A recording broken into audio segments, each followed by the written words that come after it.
Welcome back to another episode of Who the F***. It's the show that aims to take a deep dive into some of the acts announced for Reading Leeds 2019. In today's video, I'm very happy, episode number 150, to be talking about Enter Shikari. This has been a video that's been much anticipated, and it's been thoroughly enjoyable to research. So without further ado, they're a kind of, I don't even know how you would describe them, like indie, rock, rave, post-hardcore, metalcore, all around, who knows, band from St Albans in Hertfordshire. If you've never heard of them before, hopefully this video will help answer the question, who the f*** are Enter Shikari?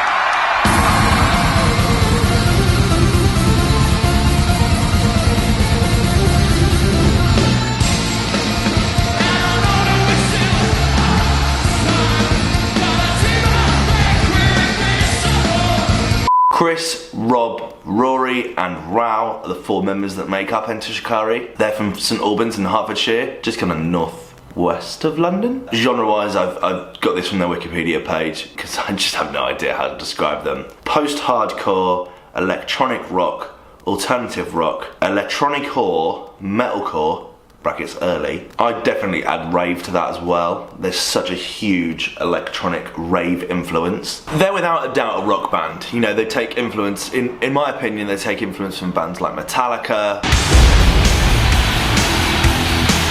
Black Flag, and Slipknot.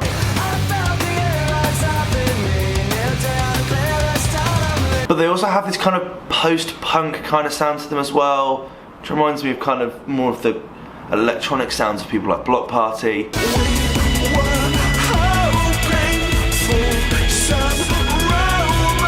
And certain guitar licks from bands like The Cure.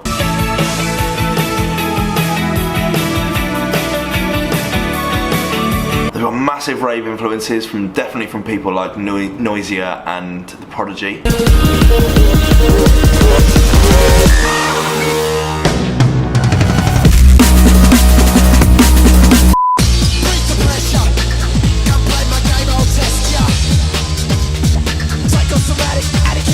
And they kind of rose to fame at the first coming of grime, so there's that kind of UK rap influence there as well, in a similar way to people like Hadouken.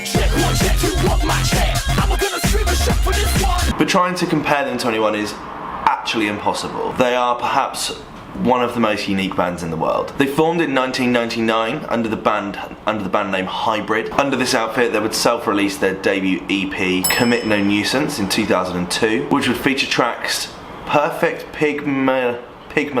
How the f*** do you say that? Perfect Pygmalion. And your life is wasting away. You better hurry now. Look Inside, Touch Song, Honesty Box, and Fake. In 2003, Rory would join the band, making them a four-piece that we now know and love. And with this, they changed their name to Enter Shikari. The band is named after the boat Shikari, owned by Rao. Of course it is, and is another name for the word hunter. During 2003 and 2004, the band released 3 demo EPs, Nodding Acquittance, Anything Can Happen in the Next Half Hour, and Sorry, You're Not a Winner. The EPs would feature original songs that would be re-recorded later for their debut album, and in 2006, their record Mothership would go on to be the iTunes Record of the Week.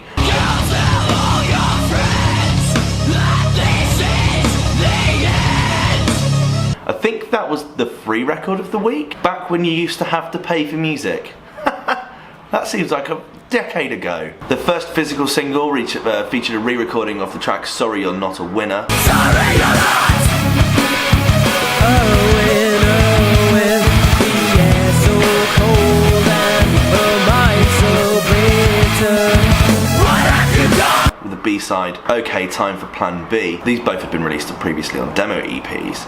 You see, before you had SoundCloud and YouTube, and even before MySpace, you had to record a really shit demo EP as something to give to an A&R department of a record label, who would then pay you to record the full thing in a proper studio, which would then go out into HMV or to whatever, MVC, Woolworths, physical record stores. How the world has changed. Now we don't even buy music, we just subscribe to it. Except the record companies still own like the majority of the music that's out there, and they don't really do anything for it. It's not like they've got to manufacture a CD or a record anymore. Interesting. In 2006, they secured their slot at their first ever major UK festival, which was at Download Festival. They performed on the Gibson/MySpace stage, and would go on to be the second unsigned band in history to sell out London's Astoria.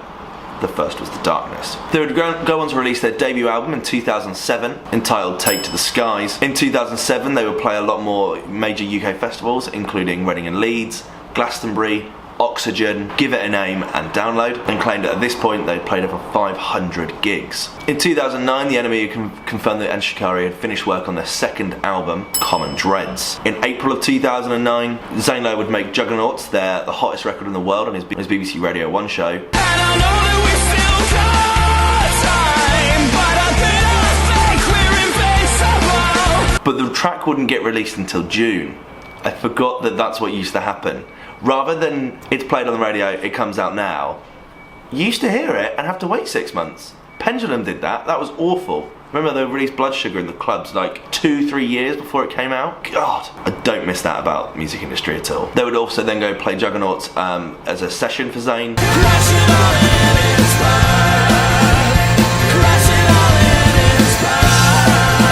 And Common Dreads would be released in June of 2009 as well. This was via Ambush Reality, Enter Shikari's own record label, and debuted at number 16 in the top 40 album chart. They would then go on to release the album Tribalism, which was a B-sides and remix album, and this would feature my absolute favourite Enter Shikari record, Thumper.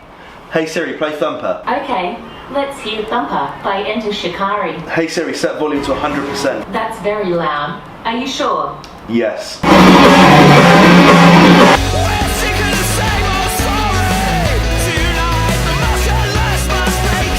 What a f***ing belter of a record. It's an absolute perfect blend of loud distorted guitars, shouting vocals, with also melodic vocals, like jungle synths, dark bass lines, and a f***ing brilliant drum break.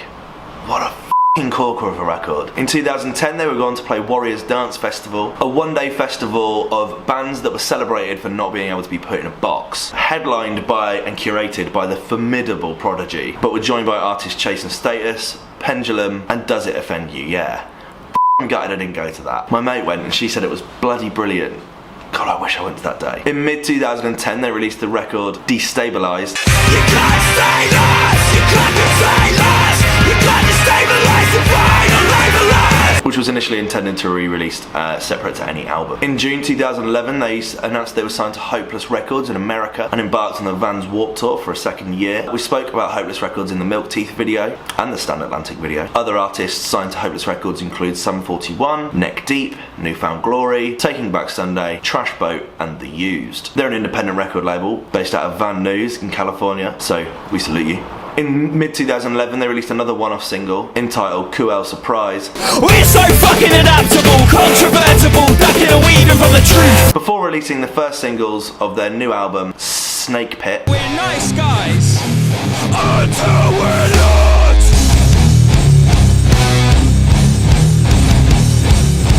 And Gandhi Mate. Gandhi. Time to mobilise, time to open eye.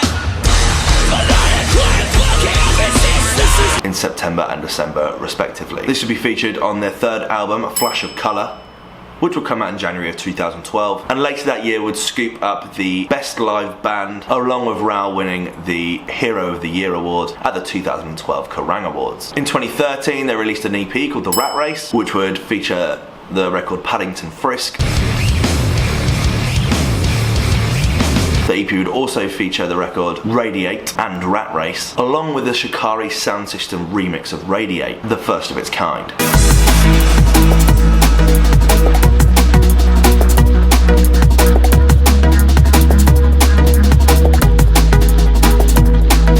Shikari's sound system was intended to take the energy of an Enter Shikari gig and take it to the dance floor, something that they had already kind of dabbled with in the electronic sounds of their music. But just saying it's a DJ set, it's not that simple. I talked in a previous video about the band Black Futures and how they were almost trying to make guitar-driven music for the dance floor, The two things are very different. A gig and a rave are two different things, or even a dance floor. You know, to call it a rave, you call it a disco if you want. But they are. You make music for them in different ways. Enter Shikari make music for a gig. Shikari Sound System makes music for a dance floor. Or remix it in that case. Like their live sound, but way more ravey. Taking influence from trance, drum and bass and the dubstep scenes. I feel like them and Black Future should actually tag up and come up with a Warriors Dance 2.0. That would be wonderful. You can have that for free. And if you want me to do WTF videos for the artist, then just let me know. They released their fourth studio album, The Mind Sweep, in 2014. This would feature the records The Last Garrison. No time! This is a tragedy for all! And Anesthetist. Oh god, I can't say that. Anesthetist. Illness is not an indulgence which you should pay for, nor is it a crime for which you should be punished. In 2015, they would cover one of the best records in history, Chop Suey by System of a Down, for Rock Sound's compilation Worship and Tribute, which features a really good use of a really distorted funky drummer sample. And in June, they would go on to cover Know Your Enemy by Rage Against the Machine. Know your enemy! In October 2015, they would tag up with Hospital Records to release the remix album The Mind Sweep Hospitalized, and it would be remixed by a plethora of different Hospital Records artists. I didn't realise this was a thing, so I should be paying way more attention. Hospital Records is my favourite record label in the world. This would include remixes from Metric, Kino, Rezo, but that's good. Rezo and Enter Shikari makes sense.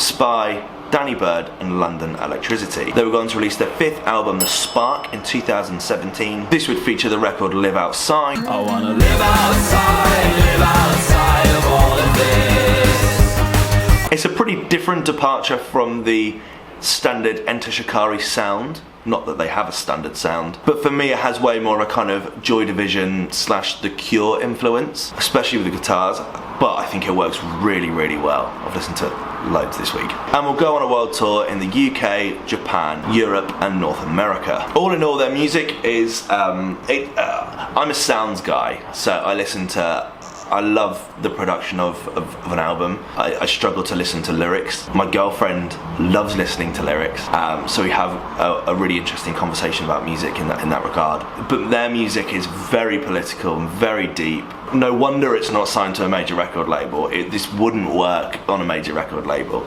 But this is what makes them so brilliant, is that there's nothing holding them back or telling them to polish anything up in a certain way. This will be both their 8th and 9th time playing Reading in Leeds. The first time was in 2007 when they played the Radio 1 stage, sharing the stage with The Horrors, Get Kate Where Kate Fly, The Enemy, The Subways, Brand New and Ash. Their second time was in 2009 when they played the main stage with Mariachi El Bronx, Fight Star, The Rakes, Eagles of Death Metal, The Cortinas, Maximo Park, Ian Brown, The Prodigy and the Arctic Monkeys. Good God, The Prodigy absolutely smashed that set that year. Front to back, everyone was going for it. I'm so surprised we haven't seen them play Reading in 10 years. R.I.P. Keith Flint. This year was very famous for Enter Shikari. They attempted to break the world record for the amount of crowd surfers during Juggernauts. Well, seeing as this is our last song, I want to see if we can break the record for the most amount of crowd surfers coming over this barrier. That's like everyone, I love what we've done with the place. As usually swear, trust to help build it. But I'm running bleary-eyed seas. I'm not saying that we could do better, but given the chance we try. What's that? Watching on in this bar. Watching on in this bar.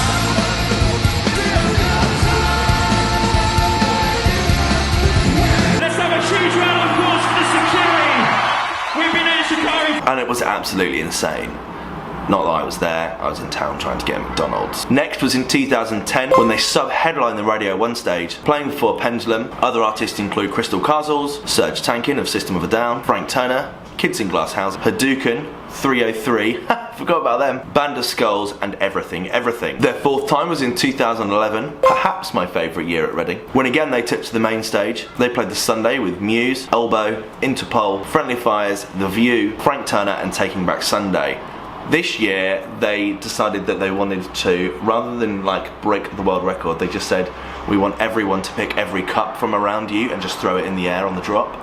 I have it on a video somewhere, but I've lost that video. It was great. The 5th time was when they took to the main stage again in 2012, sharing the main stage with Mystery Jets, Odd Future Wolfgang, The Vaccines, Florence the Machine, and Kasabian. Time number 6 was in 2013. They headlined the pit stage as Shikari Sound System. Other acts that day included Crossfaith, Gallows, and Funeral for a Friend. And the last time they played was 5 years ago in 2014.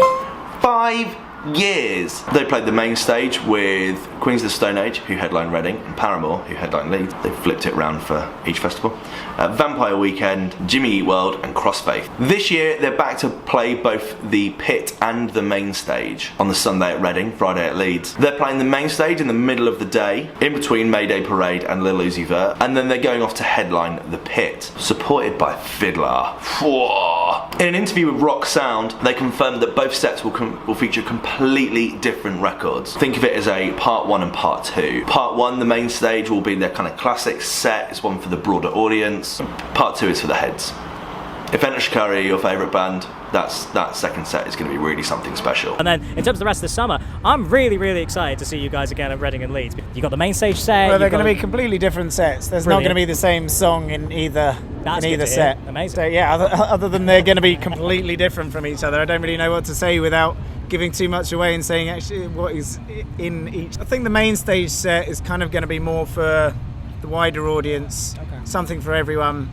And then the pit stage set is going to be certainly sort of more geared towards. There's going to be some songs that we've never played before, not like brand new ones, but older ones that we've never played, ones that we haven't played in a very long time. Yeah, it's going to be very unique. We've got sort of a heavier set for heavier festivals like Download and other ones around Europe. And then we've got sort of ones that are on the more sort of melodic, lighter side that are for the more mainstream festivals.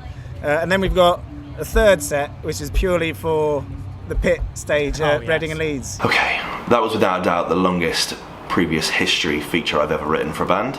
So I'm glad we're done with that one. In conclusion, there are very few artists that hold any regard to what Enter Shikari have done. I remember the first time I came across them, I was sitting at my auntie's house watching Scuzz with my cousin, and I came across them, I think probably Sorry You're Not a Winner was playing, and I remember thinking, what the actual is this? I was just getting into dance music and synth-based electronic music, and I just remember being so confused. How is it that distorted guitars are allowed to be in the same room as this? Almost angry that they were coinciding. And sure, other bands have gone on to use synths and electronic music and really done something different with that. A few years back I went and saw Crossfaith. What an experience that was. And Bring Me The Horizon had an incredible departure from their metalcore origins, using a vast array of synthesizers and putting it at the forefront. But no one has ever done it like these guys, and I don't think anyone will ever do it like them. I also remember seeing them on a stage for the first time. Mega heavy guitars, screaming into microphones, wearing football shorts.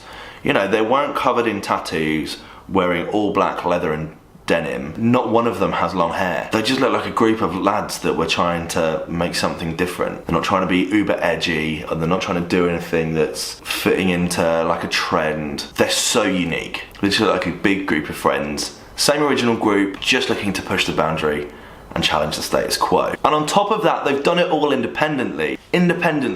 Cool, they've got help from an American record label, but it was an independent record label. The majority of their work was done by themselves. Now, I'll be honest, I'm not their #1 fan. Like, I can't rattle off every record that's ever happened. I'm not a super fan. Juggernauts is an amazing record. Sorry You're Not a Winner is an amazing record. Thumper's my favourite record. Live Outside is brilliant. I enjoy watching them live. They have an amazing energy. But I probably don't like them enough to go and see that second set of theirs when they headline the pit. Certainly, I would rather spend my time with Dave Grohl. But fortunately for me, they are playing a second slot, and that's on the main stage. One where no one else that I give a fuck about is playing. I'm not someone who has regrets. But every year I have one little regret that really annoys me about Reading. I miss a band or something. Last year it was that I didn't go watch Shame because it was pissing it down with rain on the main stage. The year before I decided to go home early and skip Haim. That was a big fuck up. In 2009 I went off to McDonald's to go get myself a McBreakfast, and I missed Juggernauts live. I missed that set where everyone was crowd surfing. That will not happen again. That might be because there might be a McDonald's on site this year. I saw that they're now sponsoring them. But I cannot let that happen again. So on the likely to see scale, I'm going with a 10 out of 10. What do you think? Are they a band you're excited to see at this year's festival? Have you seen them perform before? I fucking loved writing this video. It took me 3 days. It's a quarter of a dissertation. This has been one that everyone's been wanting me to make for a long time, so I'm really fucking happy that you guys have been supporting that and pushing this. To all those that have been excited to see this video, here you go. I hope you're happy. Let me know your thoughts in the comment section below. Thank you so much for supporting this up until this point. Episode 150, we're 3/4 of the way through the lineup. We've got a few left to do. We've got like Fiddler and Swimmers and Blocks and some other wonderful bands to cover, Ocean Alley. So the journey has not finished, but we're on the downward incline. 2 months to go. I can't wait to be in that field. I just hope we have one that's as hot as it was at Glastonbury. Let me know your thoughts in the comment section below as always, and I'll see you in the next one. Cheers. Bye.